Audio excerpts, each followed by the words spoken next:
ಎಲ್ಲರಿಗೂ ನಮಸ್ಕಾರಗಳು.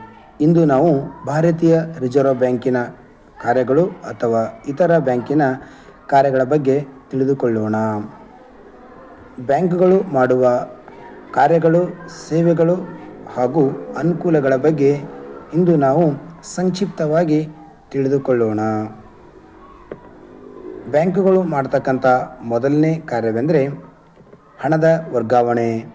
ಎರಡನೇದು ಭದ್ರತಾ ಕಪಾಟು ಸೌಲಭ್ಯ ನೀಡುವುದು.